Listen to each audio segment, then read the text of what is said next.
malengo ya ndoa katika Uislamu. Malengo ya ndoa katika Uislamu. Uislamu umeelekeza baadhi ya malengo ambayo huyu muoaji na yule muolewaji wanatakiwa wao wanapokwenda kuoana, haya malengo ndio wawe nayo. Kuna vitu viwili huwa napenda sana kuvizungumza. Kuna malengo ya kisheria na kuna malengo yako wewe. Mfano, lengo la wewe kuumbwa ni nini? Ni ibada. Bas, hakuna kingine zaidi ya hicho.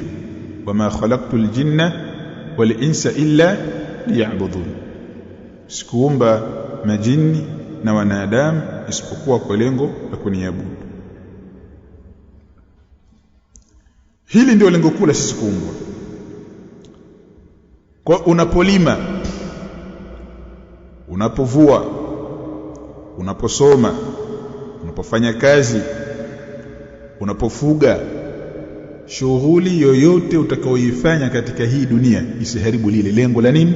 La wewe kuumbwa. Na kila shughuli utakaoifanya wewe katika hii dunia ikusaidie wewe kutimiza lengo la nini? La kuumbwa. Kwa hiyo hukatazi wewe kuwa na malengo yako, lakini yale malengo uliyokuwa nayo wewe yakusaidie wewe kuliendea lengo kuu la kuumbwa. Hivyo hivyo sheria ya dini ya Kiislamu imeweka ndoa. Na tumeshasoma nini maana ya nini? Nini maana ya ndoa? Sheria kuna vitu inataka vipatikane kwenye ndoa, ila hukatazi wewe kuwa na malengo yako mengine tofauti na haya malengo ya nini? Ya kisheria. Ila hayo malengo yako mengine hayo, sawa, yakusaidie wewe kutimiza malengo ya kisheria. Itakapokuwa malengo yako wewe yanakwenda kukinzana na yale malengo ya kisheria, basi wewe unahesabika ni muasi. Unamwasi nani? Unamwasi Allah subhanahu wa ta'ala, na ni mtovu wa adabu. Kwa sababu kile ambacho Allah amekuwekea kwamba fanya hiki kwa malengo haya, wewe unafanya hiki kwa malengo mengine. Sasa lengo la kwanza kabisa katika jambo la ndoa, lengo la kwanza kabisa ni kujiepusha na zinaa, kuhifadhi tupu na uchafu wa zinaa. Ndio lengo namba moja. Na ndio maana utaona kuna tofauti baina ya sisi na wanyama. Sisi tunaoa kwa ajili ya nini? Ya kustarehe. Ndio maana kwenye taarifu ya ndoa pale, utambulisho wa ndoa ni ule mkataba ambao unaleta dhamana ya kumhalalishia mtu kustarehe na mwenzake. Wanyama wanafanya tendo la ndoa kwa ajili ya kuzaa tu basi, na ndio maana wenyewe hakunaga kubahatisha. Jogoo akimpanda mtetea lazima atoe yai, kwa sababu Allah alivyowaumba wao, sawa, wale hawana starehe, wenyewe wanafanya tendo la ndoa kwa ajili ya kuzaana. Mbuzi akimpanda jike, sawa, beberu likimpanda jike, hakuna kubahatisha kwamba sasa atafanya lile tendo la ndoa alafu yule mbuzi hatoshika ujauzito. Atashika ujauzito tu, kwa sababu Allah alivyowaumba hawa wanyama wanafanya tendo la ndoa ili wazaani. Ndio maana hawana matamanio. Na ndio maana ng'ombe, mbuzi, kuku hawezi kuingiliwa mpaka zile hisia za kutaka kuzaa zije.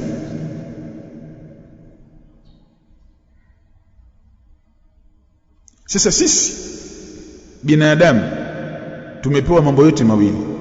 Tumepewa uzazi na tumepewa nini? Starehe. Kwa hiyo lengo la kwanza la ndoa ni kujiepusha na uchafu wa zinaa. Ndio maana Mtume Muhammad sallallahu alaihi wasallam katika hadithi ambayo ni muttafaqun alayhi, hadithi Abdullah bin Mas'ud anasema qala lana rasulullah sallallahu alayhi wasallam, alituambia sisi mtume wa Allah sallallahu alayhi wasallam, ya ma'shara ash-shabab, enyi kundi la vijana, man istata'a minkum al-ba'at, yoyote atakayeweza kwenu nyinyi maandalizi ya kuoa, falyatazawwaj, aoe. Na al-ba'a ahlul ilmi wanatafsiri ni vitu viwili, ni uwezo kumuingilia mwanamke na uwezo kumhudumia mwanamke.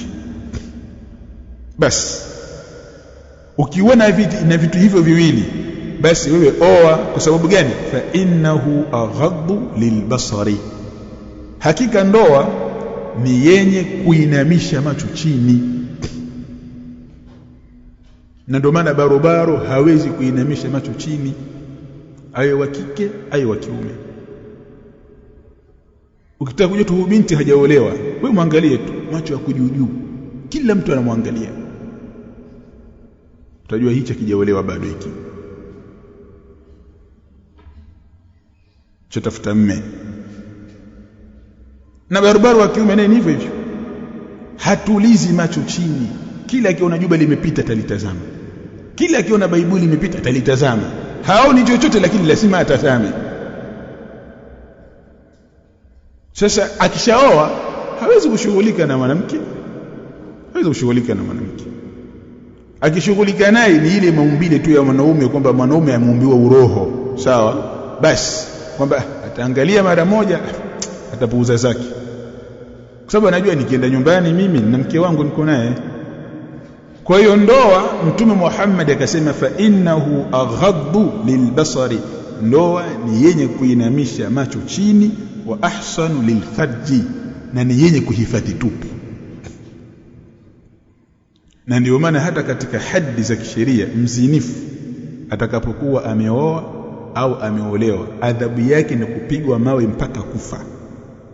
Basi hakuna lingine zaidi ya hilo, kwa sababu tayari wewe sheria imekuwekea ndoa, sawa, na lengo la ndoa umeambiwa ni kuhifadhi tupu yako.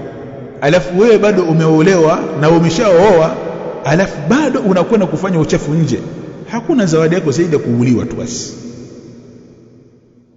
Kwa hiyo lengo la kwanza, vijana mnapokwenda kuoa, dhamira yako ya kwanza kabisa iwe ninakwenda kuhifadhi tupu yangu na uchafu wa zinaa. Hilo ni jambo la kwanza. Jambo la pili ni kupatikana kizazi, ambalo hili la kupatikana kizazi lipo chini ya milki ya Allah subhanahu wa ta'ala. Yeye ndiye ambaye yahabu liman yashau inathan wa yahabu liman yashau adh-dhukur au yuzawwijuhum dhukranan wa inatha wa yaj'alu man yashau aqima. Allah subhanahu wa ta'ala anampa anayemtaka watoto wa kike, anampa anayemtaka watoto wa kiume. Hapa wanasema Allah amepigia mfano wa hii mifano miwili. Kuna manabii Allah aliwajalia watoto wa kiume watupu kama vile Nabii Ibrahim, na kuna manabii Allah aliwajalia watoto wa kike watupu kama vile Nabii Lut alayhi wasallam. Lut hakuwa na mtoto wa kiume, watoto wake wote walikuwa ni wanawake. Au yuzawijuhum dhukuranan wa inatha, au atamchanganyia mtu watoto wa kike na wa kiume. Wakamtolea mfano kama vile Mtume Muhammad sallallahu alaihi wasallam, Allah alimpa watoto wa kike na akampa watoto wa kiume, alafu Allah akawafisha watoto wa kiume wote, akawacha watoto wa kike peke yake.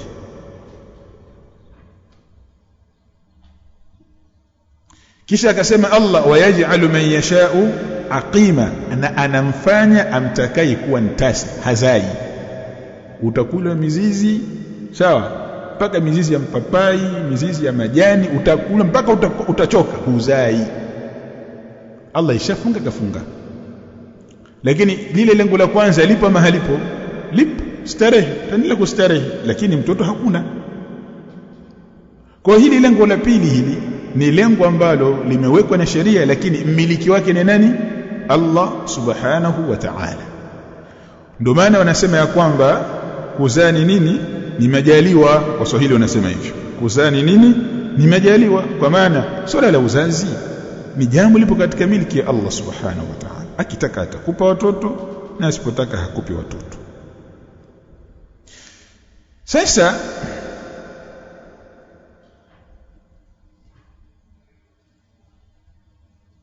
lengo la tatu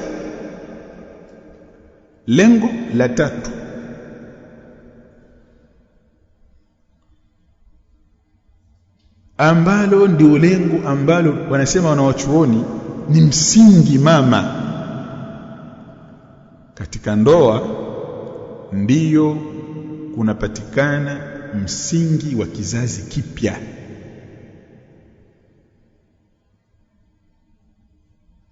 Kwa hiyo lengo la tatu katika malengo ya ndoa ya kisheria ni usimamizi wa wale wanandoa wale juu ya kile kizazi chao katika upande wa dini. Na hapa nitazungumza kidogo, vijana mnielewe. Na hili jambo nalizungumza sana, sijui kama watu wananielewa ama hawanielewi.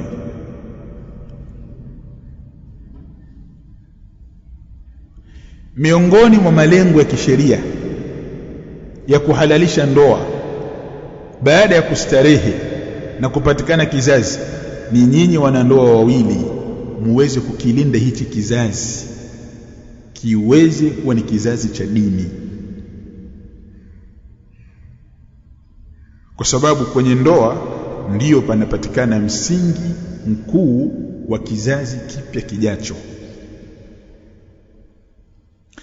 Ndoa ikiharibika, jamii ijayo imeharibika. Wanandoa wakioana alafu haya mambo hawayajui kwamba sisi tuna dhamana ya kuhakikisha kwamba hichi kizazi chetu ambacho Allah ametupa tukisimamia katika malezi ya dini, wasipofahamu hilo, wallahi wana hasara kubwa sana. Na ndio maana katika hadithi ya Abu Huraira, hadithi ambayo ni muttafaqun alayhi, Mtume Muhammad sallallahu alayhi wasallam amesema, ma min mauludin illa yuladu ala alfitra, hakuna chochote chenye kuzaliwa isipokuwa kinazaliwa katika fitra, kinazaliwa katika Uislamu. Fa abawahu, wazazi wake wawili, yuhawidani, ndio humfanya yule mtoto yule kuwa ni Myahudi, au yunasirani, au humfanya yule mtoto kuwa ni Mnasara, au yumajisanihi, au humfanya mtoto kuwa ni Mmajusi. Ni kazi ya nani hiyo? Ya baba na mama.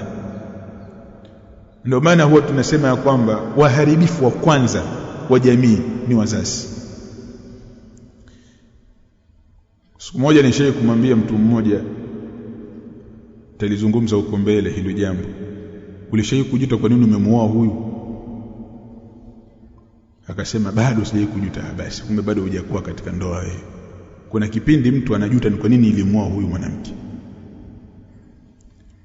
Kuna baadhi ya wanaume wanajuta ni kwa nini nilizaa na huyu mwanamke. Kama vile kuna baadhi ya wanawake wanajuta ni kwa nini nilizaa na hili janaume hili. Janaume halisikii, halina usimamizi katika familia, haliangalii watu, ni dude tu, kazi yake yenyewe ni kuzalisha tu basi.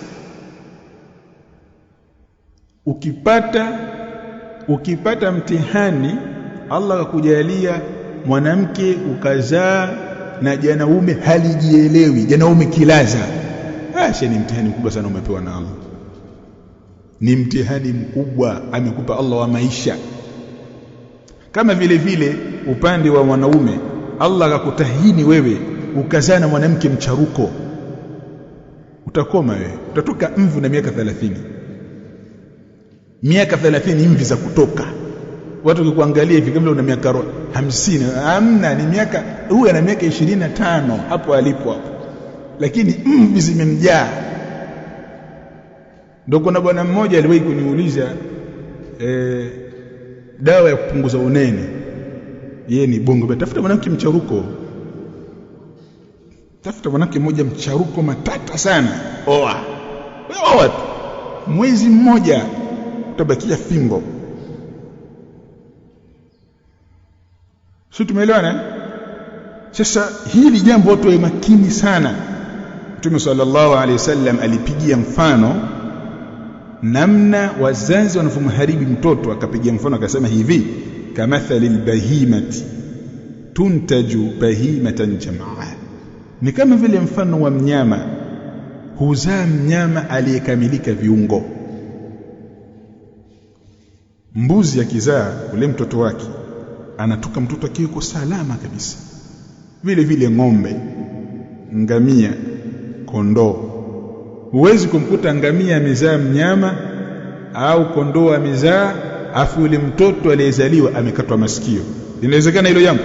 Halipo. Ndio Mtume akasema kamathali bahima, ni kama vile mfano wa mnyama, tuntaju bahimatan jamaa, anazaa mnyama aliyekamilika viungo. Akawaambia masahaba, hal tuhissuna fiha min jad'a, je, mnaona kwa ule mnyama kuna kukatwa viungo?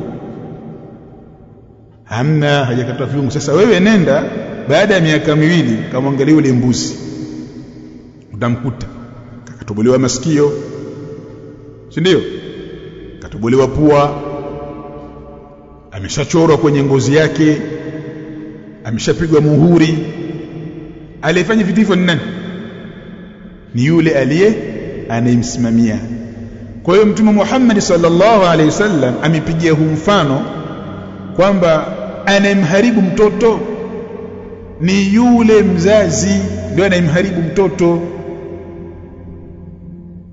Si tumeelewana? Sasa lengo la sheria dini ya Kiislamu kutuwekea sisi ndoa na kutuwekea sisi watoto na kutupatia sisi kizazi, ni hichi kizazi kije kuwa ni kizazi bora. Na ndio maana sasa kipengele cha 3, kipengele cha ngapi? Cha 3, sifa za mwanaume, na kipengele cha 4, sifa za mwanamke katika upande wa kuoa na kuolewa.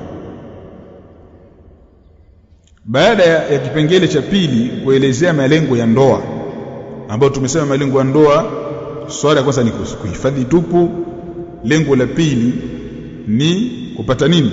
Kizazi. Lengo la 3 kusimamia kile kizazi katika malezi sahihi ya kidini.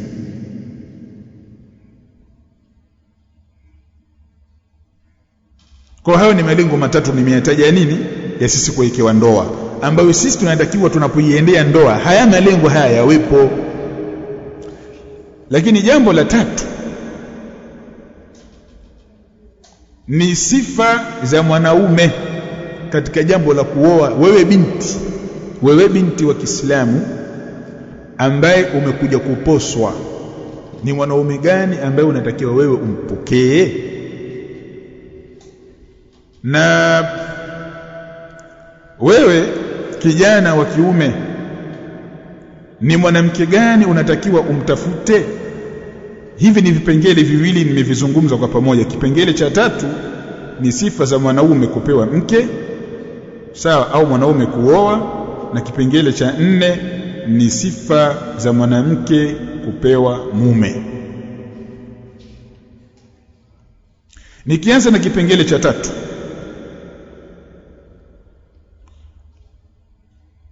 mwanaume anapotafuta mke, Mtume Muhammad sallallahu alaihi wasallam amependekeza na ametoa mwongozo katika hadithi ya Abu Huraira, hadithi muttafaqun alayhi, akasema tunkahu almar'atu li40, huolewa mwanamke kwa mambo 4: limaliha, kwa ajili ya mali yake, walihasabiha, na kwa ajili ya cheo chake, walijamaliha, na kwa ajili ya uzuri wake, walidiniha, na kwa ajili ya dini yake. Kwa maana hizi sifa 4 wanaume wote wanapokwenda kuoa huwa wanazingatia hizi sifa 4, imma zote kwa pamoja au kila mmoja na sifa yake hiyo moja, au ana sifa zake 2. Katika sifa zote ambazo mwanaume anamtafutia mwanamke, haya mambo 4 hayakosekani. Mtume Muhammad sallallahu alaihi wasallam akasema fadhfar bidhati din, mchague mwanamke mwenye dini. Taribati yadaka, itagusa michanga mikono yako. Kwa hiyo wewe kijana unapotafuta mke, Allah Mtume Muhammad sallallahu alaihi wasallam amekupa mwongozo, tafuta mwanamke mwenye dini, mwenye hofu ya Allah. Utamjuaje? Anavaa majuba na baibu. Haya ni mavazi yanayoashiria sehemu ya nini? Ya dini. Lakini wako micharuko wanavaa majuba.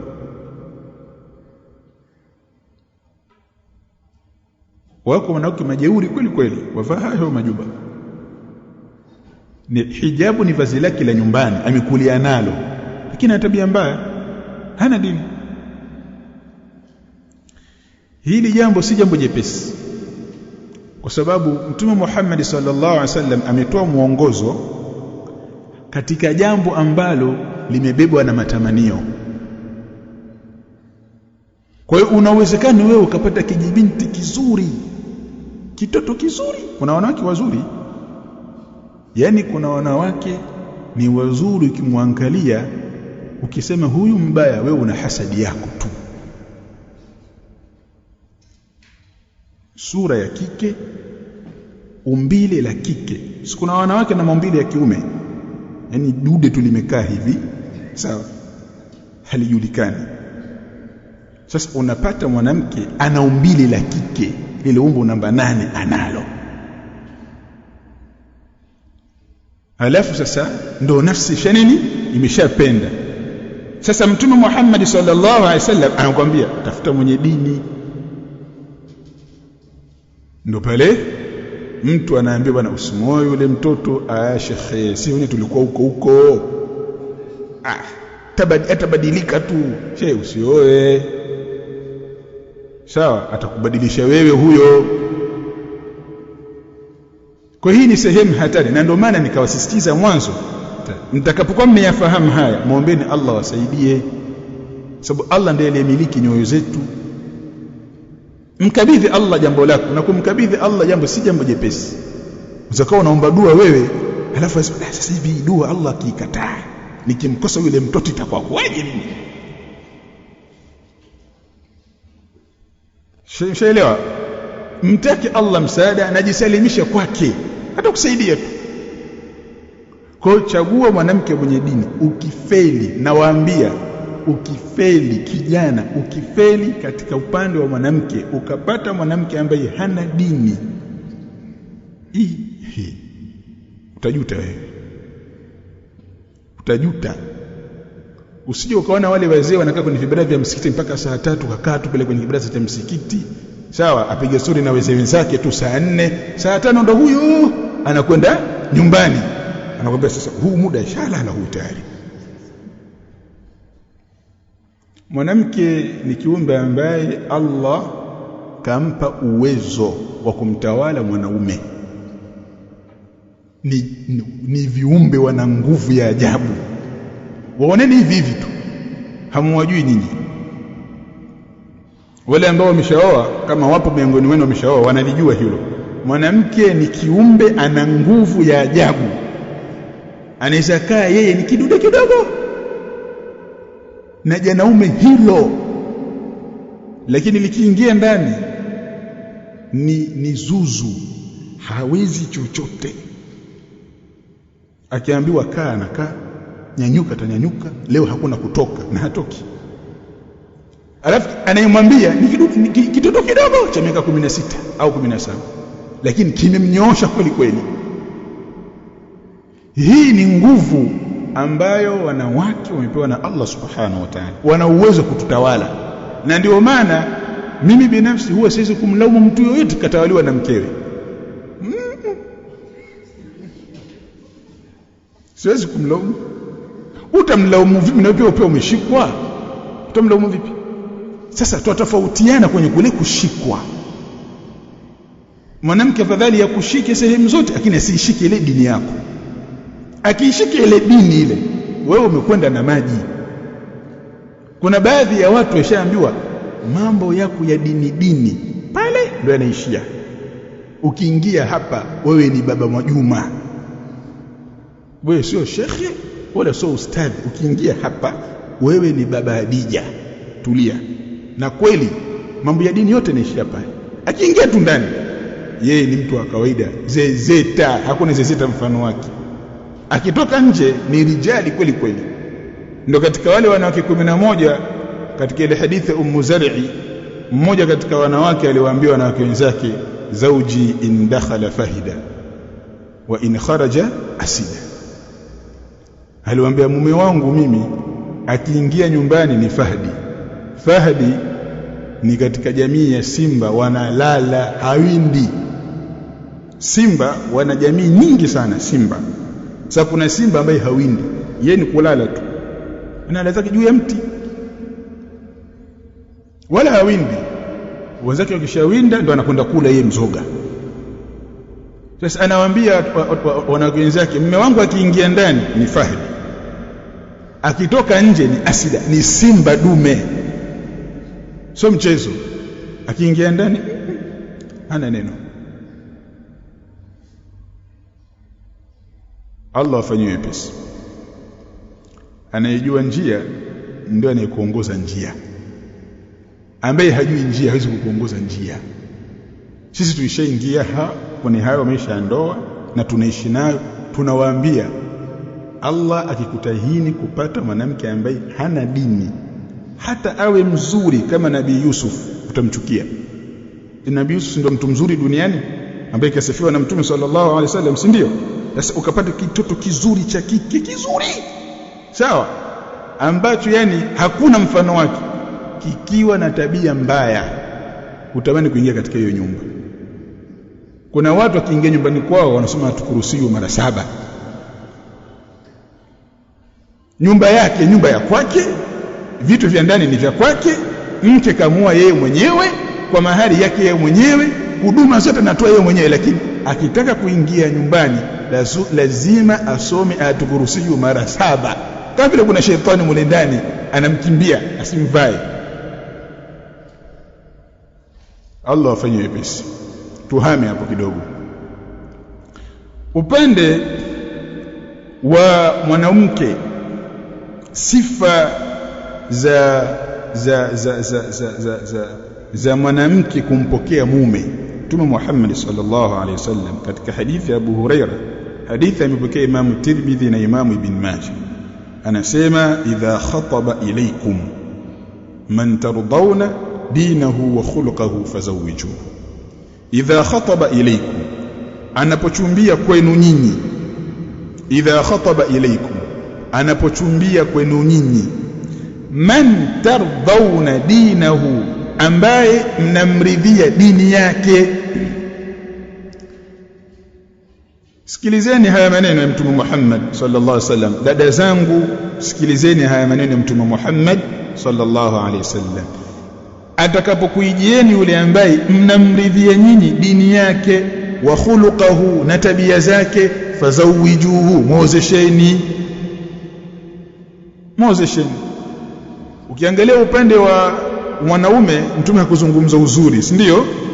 Kwa sababu mwanaume asifiwi uzuri, mwanaume anasifiwa kazi. Ni hawa wanaume wa kisasa wapumbavu hawa wasijielewa ndio wanajifanya uzuri. Yani mwanamume eti mwanaume pia naye anakaa kwenye kioo dakika 5-20 anajiangalia tu ile sura yake. Huyu mwanaume asampuli gani? Jinga kabisa. Mwanaume na kioo cha nini? Mwanaume hana muda kujiangalia kwenye kioo. Mimi zeni nikakaa hata siku 5 sijai kujiangalia kwenye kioo. Cha nini? Labda kuna kitu nataka utoe kwenye uso, sawa, ndio utajiangalia kwenye kioo. Lakini sasa wewe atakwenda msikitini, sasa wajiangalia kwenye ya nini? Hiyo sura yako ya nini? Kuna mtu ashida na sura yako? Mtume Muhammad sallallahu alaihi wasallam alipozungumzia upande wa mwanaume, akazungumza vitu viwili tu. Man tardawna dinahu wa khuluquhu fazawwijuhu, yule ambaye mnamridhia dini na tabia, muozesheni. Illa taf'alu, msipofanya nyinyi wanawake na mawali wenu, msipofanya hivyo, mkachagua vitu vingine, ikawa kuna vigezo vingine vinaangaliwa, sio dini wala sio tabia. Illa taf'alu, msipofanya hivyo, takun fitnatun fil ardi, itakuwa fitna katika ardhi, wa fasadun arid, na ufisadi wa wazi kabisa. Hao ni maneno ya nani? Mtume Muhammad sallallahu alaihi wasallam. Na hii ndio hali ya dada zetu. Tukienda sisi kama ustazi hivi kwenda kuchumbia, unaulizwa, wewe kazi gani? Kazi yako wewe unafanya kazi gani? Mimi ustazi. Haya, sasa nenda baba, tutakujibu.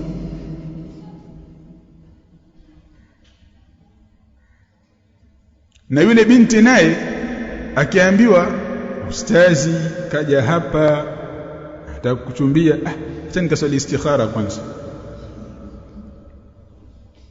Sisi ndo tuswali istikhara sisi.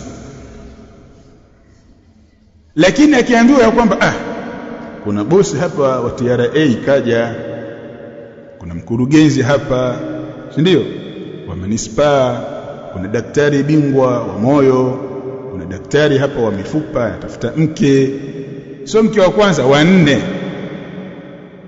Mshaelewa? Sio mke wa kwanza, wa nne. Kama ni umeme wa mgao, basi mgao wako ni baada ya siku 9 ndio unapata umeme. Mshaelewa?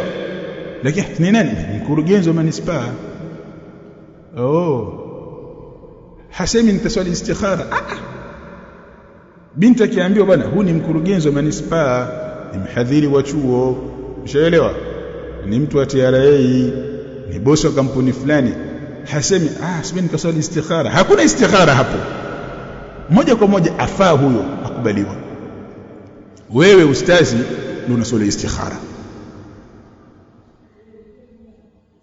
Kwa hiyo dada zetu hawa wana vigezo vyao, wao na mama zao na baba zao wana vigezo vyao, si dini wala sio tabia. Na ndio maana sisi tuna ushahidi. Mimi kuna ushahidi kabisa, wanafunzi wetu fulani, binti fulani alikuwa ni mtu wa dini, binti anajistiri, sasa hivi ni binti ambaye anasimama kwenye majukwaa kwa ajili ya mambo fulani. Ukiambia yule alikuwa anasoma madrasa ile pale, yule alikuwa anasoma madrasa, yule unaimuona yule kavaa nguo za aina fulani, yule alikuwa ni mwanafunzi, alikuwa anavaa hivi. Kuna watu sisi tuwajua, wanawake sasa ni walinzi wa security. Unakutana naye, usimama fulani wewe, maisha tu najua ninalolifanya.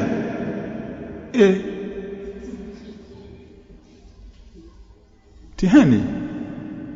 Sasa ukichunguza, aliolewa na fulani, aliolewa na fulani, aliolewa na fulani. Sababu hawa wanaume, kuna baadhi ya mabinti walikuwa hawajui disco. Hawajui disco kabisa. Disco anafanya kulisikia kwenye midomo ya watu. Leo hii disco analijua. Anaenda na mume wake disco. Sio kuliamini hilo jambo. Mtu anamchukua mke wake wanakwenda disco usiku. Wanarudi wote wameelewa. Lakini wazazi walikuwa na vigezo, wana vigezo vyao. Hii hadithi ya Mtume Muhammad sallallahu alaihi wasallam wakaachana nayo. Kwa hiyo dada yangu, binti wa Kiislamu, ukija kuposwa, pesa si kitu. Pesa zipo, pesa haina mwenyewe, wala cheo sio dhamana. Angalia dini, upate baba ambaye atakayekusaidia wewe mama kujikulea watoto katika malezi sahihi. Wallahi wabillahi, na wapia nyinyi wanawake wa Kiislamu, mkipuuza huu mwongozo alioweka Mtume Muhammad sallallahu alaihi wasallam kwamba akija mtu mwenye dini muozesheni, wewe ukaangalia kitu kingine, hili lilisema Mtume hili, illa tafaalu, msipofanya hivyo, takun fitnatun fil ardi wa fasadun arid, itatokea fitna katika ardhi na ufisadi mkubwa, utaharibika wewe.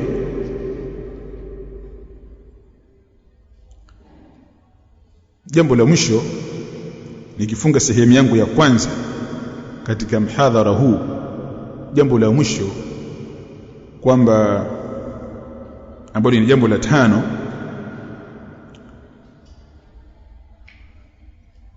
uhakika wa sifa za mwanamke na mwanaume ni dhana, si uhakika. Sifa za mwanamke na mwanaume kwenye kuiendea ndoa ni dhana, si uhakika. Umeelewa hapo? Narudia tena, Mtume ametueleza ya kwamba oweni wanawake wenye dini, si ndio? Na wanawake wameambiwa tafuteni wanaume nini wenye dini. Hizi sifa ambazo Mtume katueleza hizi ni dhana, sio hakika. Yani wewe unavumona yule ukhti yule, sawa, kavaa niqabu, kavaa juba, anajistiri, ukaona ya kwamba huyu namna alivyo afaa kuwa mke, ni dhana, sio hakika.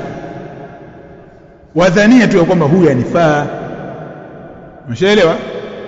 Na wewe dada unavomona kijiustadhi kile, umeshaelewa, kistaarabu, mpole mwenyewe, hana makuu, akikaa darasani katulia, mpole mpaka anakaribia kuwazezeta,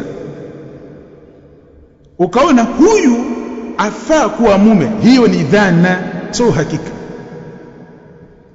Uhalisia wa maisha, subiri muoane ndio tujua, oho, kumbe kuna wavaa majuba mcharuko, ulikuwa hujui, ndo hawa sasa mkutana nao. Na wewe binti pia naye utajua, kumbe kuna wahuni wavaa kanzu, utajua sasa. Kwa hiyo kwa kuwa ni jambo la dhana, usilipe 100% kwamba hapa nimepata. Kuna baadhi ya watu waliooa wanawake aina fulani, anasema nimeogota embe dodo chini ya mpera. We nimeogota dhahabu. Tunamwambia hapana, hilo libakie ndani ya nini? Ndani ya moyo. Baada ya miaka 2 nakutana naye, bana, si embe dodo baba, lile embe dodo lishaoza muda mrefu. Kila nikitafuna nakutana nafunza tu. Kile nikutana atafuna nafunza tu, kwa hakuna sehemu ya kutafuna hata moja. Mwambia mkiambiwa na wakubwa mwe mnasikia. Kwa hiyo wewe kijana, yule binti ambaye umemchumbia wewe, si mnawachumba nyinyi mnao? Kwa hiyo mnawachumba 2, mnawachumba 3. Sawa, barabara kumkuta hana mchumba, jambo haliwezekani. Yani kila barabara ana wachumba 3, 4, 5, 6, 7 anao. Sasa katika wale wachumba zake 6, 7, 8 alionao, wote anaambia nitakuoa. Kuna mmoja pale ndio yupo pale, huyo unayemdhania wewe na kuona anakufaa, hiyo ni dhana tu, sio hakika. Na wewe binti, wewe kama kuna kijana wamlengalenga kwamba yule pale yule atakuja kunioa, sawa, kwa vile unavyomuona atanifaa yule, hiyo ni dhana, si uhakika. Kwa hiyo katika yale matarajio yako yae, weka 50, nimepata 50 hii, tutajuana kwenye ndoa. Yani kama vile mechi ya mpira, si ndio? Mmeshafanya mazoezi. Sasa wakiingia uwanjani wachezaji wana matumaini ya nini? Ya kushinda, lakini hawana 100% kwamba kama tutashinda.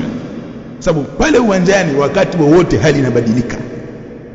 Hali itajulikana mmeshinda dakika 90 zikimalizika. Sasa hapa tumeshinda. Hata kama imebakia dakika 5, wachezaji huwa hawajiamini kwamba wakati wowote matokeo yafanya nini? Yanabadilika. Na wewe pia kwenye kuliendea jambo la ndoa, yule binti na wewe binti, huyu kijana, unatakiwa tuone kwamba huyu hapa mimi nina mtu 50% na mtu. Hizi 50% zilizobakia ndude. Mmenielewa? Kwa sababu maisha kabla ya ndoa ni maisha ya uongo, mnadanganyana tu, sawa, na ni maisha ya kuact, si uhalisia. Maisha uhalisia ni baada ya nini? Ya ndoa. Pale ndo tutajua hapa mwanamke hapa nimepata au sijapata. Na mwanamke naye pia atajua hapa nimepata mume au fanya nini? Sijapata. Mpaka hapa nitakuwa nimemaliza sehemu ya kwanza ya mhadhara wangu. Nikifanya ikhtisar katika yale ambayo nimeyazungumza, sehemu ya kwanza kwa tunazungumzia elimu, mambo muhimu kuyajua. Ukiyajua haya mambo haya, muombe Allah kusaidie uyafanyie kazi. Tukazungumzia maana ya ndoa ni nini, tukazungumzia sehemu ya pili malengo ya ndoa kisheria ni nini. Tukazungumza vitu vitatu. Kwanza ni kuhifadhi tupu na uchafu wa zinaa, pili ni kupata kizazi, tatu ni kupata usimamizi bora kwa hawa watoto watakuja kuzaliwa, walelewe katika mazingira ya dini. Jambo la pili tukazungumzia sifa za mwanaume kwenye kupewa mke, na jambo la nne tukazungumzia sifa za mwanamke kwenye kupewa mume, na jambo la mwisho kwamba sifa zote tuzielezea hizi ni dhana, sio nini, sio uhakika. Kwa usijipe 100%, weka 50%. Hizi 50 hizi subiria mkioana utakuja kupata uhakika wake. Kuna mmoja aliwahi kuuliza hata shehe hata shehe, kwani shehe ni nani?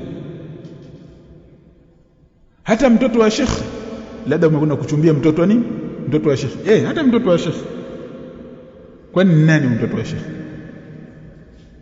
Muda wa kuwa ni mwanadamu atakuwa ana nini, ana madhaifu yake.